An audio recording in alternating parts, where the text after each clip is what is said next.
के जीवन में होता है। उसके आधार पर हमारे यहाँ पे कुछ टॉपिक्स आपको मैंने बताए, जैसे रोटेशन है। रोटेशन में आपका पहला टॉपिक मिलेगा डे एंड नाइट का। रिवॉल्यूशन में यहाँ ऑल सीजन लिखते हैं, वैसे फिनोमिनन होता है। मैंने यहाँ पे ऑल सीजन लिख दिया है कि हम सारे सीजन के बारे में चेंजेस पढ़ेंगे कि हमारे आपको रिवॉल्यूशन के बारे में बात होने के कारण, यानी उसके घुमाव के कारण या एक्सिस के आगे अपने अक्ष के आगे घूमने के कारण जो मौसमों में बदलाव होते हैं उसमें क्या क्या चीज़ें होती हैं। और एक साइड आपको मैंने यहाँ पे 6 हार्ड वर्ड्स दिए हुए हैं, 6 हार्ड वर्ड्स को आपको इंग्लिश और हिंदी में भी मीनिंग्स लिखनी है अपने नोट कॉपीज में। और आज हम चैप्टर शुरू करने जा रहे हैं। तो चैप्टर का पहला टॉपिक आपको जो इंट्रोडक्शन से स्टार्ट होता है, जिसमें आपको बताया जाएगा कि किस प्रकार से रिवॉल्यूशन और किस प्रकार के चीज़ों के बारे में इसमें पढ़ने जा रहे हैं। जैसे कि हम जानते हैं कि हर सुबह हम सूरज को उगते हुए और शाम के टाइम पे सूरज को डूबते हुए, यानी कि हम सनराइजेस और इवनिंग के टाइम पे रेस्ट होते हुए हम देख सकते हैं। इसके आधार पर हम देखते हैं कि कब हमारी सुबह होती है और कब हमारी शाम की परिकल्पना देखी जा सकती है। उसके साथ ही साथ हमारे रोटेशन, हमारे रोटेशन जो अर्थ चीज है अलग अलग इस प्रकार से, यानी अलग अलग प्रकार के रोटेशनेबल है, क्योंकि अर्थ का रोटेशन राउंड जो है एक रेगुलर राउंड है। वो कई वर्षों का जो रोटेशनल राउंड है उसके आधार पर हर साल का एक रोटेशन राउंड होता है, जिसके आधार पर पिछली रोटेशन पर पूरा होता है।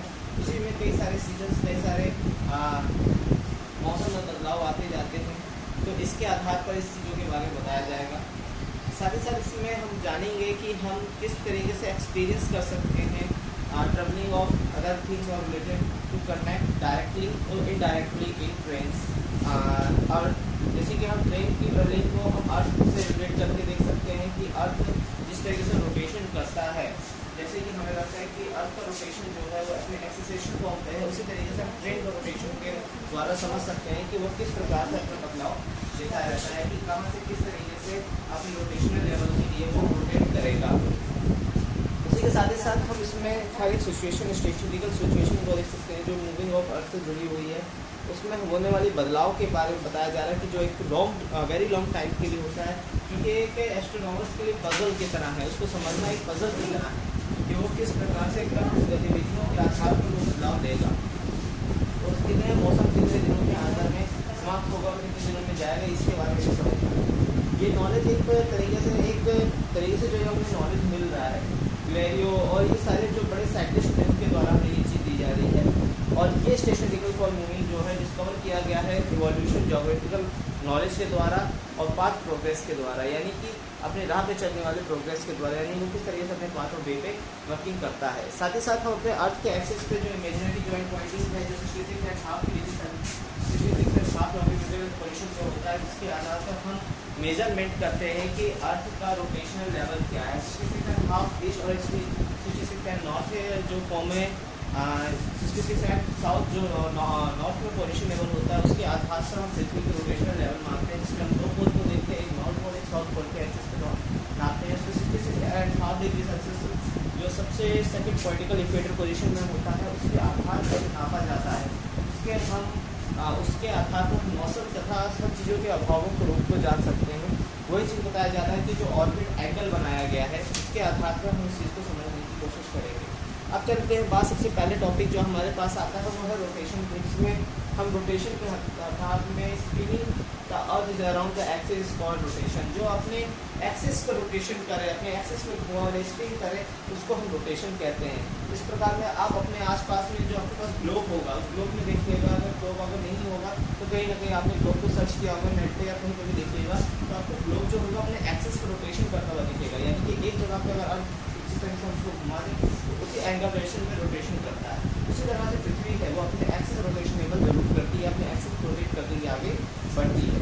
जो अर्थ है वो इमेजिनरी ऑफ जो ग्लोब है वो एक इमेजिनरी है, जिसमें हम देखते हैं अर्थ के बारे में जो उसमें सर्फेसिकल कंप्लीट बताया गया, जो 24 आवर डे और नाइट के बारे में उसमें हम एक्सप्लेनेशन जान सकते हैं। और उसमें हम दो पोलों के बारे में डायरेक्टली जानते हैं, जिसमें हम एक नॉर्थ पोल साउथ पोल होते हैं, जिसके बारे में मैंने पिछले चैप्टर्स में भी कई बार आपको बताया है।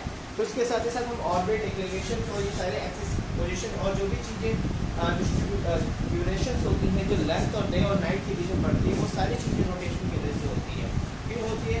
जब हमारी अर्थ रोटेट करती है 24 आवर्स में जो रोटेशन होता है उसी में डे और नाइट का कंसंट्रेशन जुड़ा रहता है, यानी भारत घंटे दिन और 12 घंटे रात की जो प्रतिक्रिया है, जो 12 घंटे की प्रोसेसेबल है, उसके आधार पर बटाव हमारा 24 आवर्स होता है। और 24 आवर्स को कंप्लीट रोटेशन करने के लिए हमारे पास 24 आवर्स तक रोटेट करने की कोशिश करती है, यानी कि पूरा घुमाव देने की कोशिश करती है। इसके आधार पर हमारी जो अर्थ का रोटेशनेबल है, जो घुमाव देता है, जब वो घूमता है तो धीरे धीरे उसकी पृथ्वी की रचनाओं में परिवर्तन भी होता है। उसी के आधार पर इसको रोटेशन कहा गया है, जो कि 12 घंटे दिन और 12 घंटे रात का मतलब हमें समझाता है। डे और नाइट की बात करें तो 12 घंटे दिन और 12 घंटे रात का एक लॉन्ग डिस्टेंस शेप है, और इसके आधार पर स्पेसिफिकली ओनली सनलाइट पे रिफ्लेक्टिव इवेंट करता है, यानी जिधर से डार्कनेस है वहाँ पर रात होगी, और जहाँ पर सन की रेसेस पड़ रही है वहाँ पर डे हो जाएगा। इसके बारे में आप एक्सपीरियंस कई बार कर सके, जिनके आधार पर हम जानते हैं सनराइजेस और सनराइज होना और सन रेस्ट होना, ये दोनों चीज़ें, इसको हम कहते हैं सर्कल ऑफ इम्यूरेशन। उसके बाद आता है आपका जो कि टेम्परेचर से रिलेट करता है, जिस तरीके से सन की रेसेस हमारे अर्थ में पड़ती है डायरेक्टली तो नहीं पड़ती, हमारे एटमॉस्फेयर जो है वो उसको एब्जॉर्ब करके कुछ परसेंट का पावर हमारे नीचे फेंकता है। उसके आधार पर जैसे डिफ्रेंशिएशन होता है, उसको विभिन्न प्रकार होते हैं। इसके आधार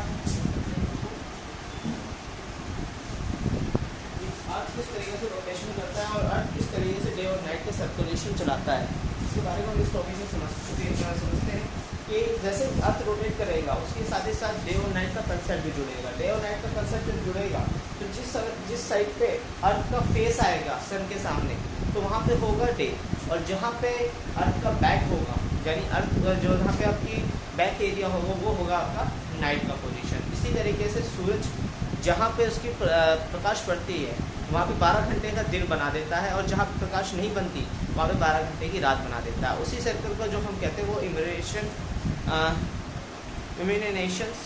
सर्कल कहा जाता है, इम्यूनेशन सर्कल।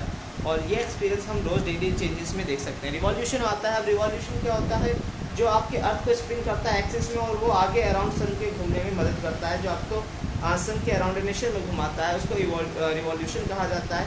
और ये 365 डेज में कंप्लीट करता है अपने रिवॉल्यूशन सन के साथ, यानी एक रोटेशन पूरा करता है 365 डेज के अंदर, यानी 365 दिन के अंदर सन का पूरा एक रोटेशन अर्थ का पूरा हो पाता है। इसी पाथ में वो कई चीज़ों के ऑर्बिट और कई चीज़ों के इलिप्टिकल शेप्स में जाता है वो, और इस तरीके से वो चेंजेस होता होगा। I mean minimum 148.5 million kilometre complete करता है, जो कि 3 जनवरी को कंप्लीट होता है, उसको हम कहते हैं पेरिहेनल। और ये मैक्सिमम 150 मिलियन किलोमीटर का 4 जुलाई को जो कंप्लीट करके एक्सेलरेशन लाता है उसको एल्ट्रन्स कहा जाता है। और इस डिस्टेंस को सन अबाउट 150 मिलियन किलोमीटर का जो एक बहुत बड़ा सफ़र होता है उसको पूरा करने में सक्षम होता है। उसको वो अपनी ऑर्बिट पे ही करता है, अपने एक्सिस ऑर्बिट पे करेगा, और उसके वजह से ये चीज़ें परिवर्तित होती हैं। फिर आता है आपका फिनोमेनन ऑफ सीजन। हमारे पास फिनोमेनल सीजन्स कौन कौन से हैं, स्प्रिंग, समर्स और ऑटम्स और विंटर हैं, जो कि चेंज होते रहते हैं अपने पोजीशन ऑफ अर्थ की वजह से, जिसके रिफ्लेक्स सन के द्वारा होता है। इसमें रिवॉल्यूशन ऑफ अर्थ भी माना जा सकता है और indication of earth axis fix direction, तो इसकी वजह से भी जो परिवर्तन होते हैं। सबसे आता है समर सोलस्टिक्स, यानी सबसे पहले आपका समर से जुड़ा हुआ जो 21 जुलाई से शुरू होता है सन रेस के, और कंसेप्ट जो होता है 23 डिग्री एंड हाफ नॉर्थ की ओर होता है, जो नॉर्थ पोल रिमेनिंग होता है, जिस तरह से आपको मैंने कहा पहले एक ग्लोब बना के समझाया था आपको। उसी तरीके से northern hemisphere great night and heat, इसमें बताया जा रहा है कि जो समर का सीजन एबल्स होता है उसमें पोजीशन में हेमिस्फीयर नॉर्थ एरिया में जो होता है वो हीटेबल होता है। यहाँ पे गर्मी ज़्यादा अधिक होती है सूरज के ताप के कारण, उनकी लाइट अधिक होने के कारण, और यहाँ की प्लेसेस पे equator summer place the north equator, वहाँ पे जो समर का सीज़न होता है वो नॉर्थ इक्वेटर की ओर होता है। और longest day is a short night, long day होगा और शॉर्ट नाइट होगी, और ये ट्रेंड चलेगा, ये प्लेसेस ओकेशन होगा जुलाई 21 तक। उसके बाद हेमिस्फीयर कंडीशन रिवर्स कर जाता है अपने नए चेंजेस की ओर। उसके साथ ही साथ बताया जा रहा है कि आर्टिकल पोजीशन कंप्लीट करता है 24 आवर्स में, वही चीज़ें बताया जा रहा है डे और नाइट का, और उसके बाद आपका 24 आवर्स का वही सीन्स वो दर्शाया जा रहा है, जिसमें डे बड़ी होती है नाइट छोटी होती है। फिर आता है ऑर्डिनल इक्वेशन, यानी कि ये शुरू होगा आपका 3 सितंबर से, जिसमें हम देखते हैं कि जो लेंथ ऑफ डे है वो स्टार्ट डिक्रीजिंग होना शुरू होता है लेंथ उसकी, और नाइट इंक्रीज करने लगता है 23 नॉर्थ हेमिस्फीयर में, और इस तरीके से धीरे धीरे दिन और रात में परिवर्तन हो जाता है। ये सितंबर 3 सितंबर से शुरू होने वाला एक क्रिटिकल पोजीशन होता है, जिसमें सन का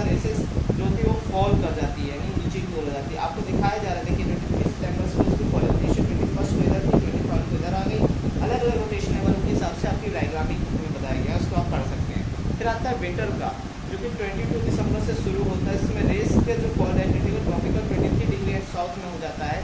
इसके वजह से दूरी अधिक होने के बाद 6 मंथ्स की इसमें नॉर्थ पोलिकल 6 मंथ नाइट जो होती है वो रिमेनिंग होती है, और सन्स का जो डायरेक्शन हीट का होता है वो कम होने लगता है। इसी तरीके से स्प्रिंग में आ जाएँ तो बरसात का मौसम चालू होने का एक आसार निकल आता है, जिसमें हम देखते हैं 21 मार्च से स्टार्ट होने वाला, और ये इक्विडेस्ट्रिक पोल्स होता है और साउथ पोल्स की दोनों साइड से रोटेशन करता हुआ रहता है।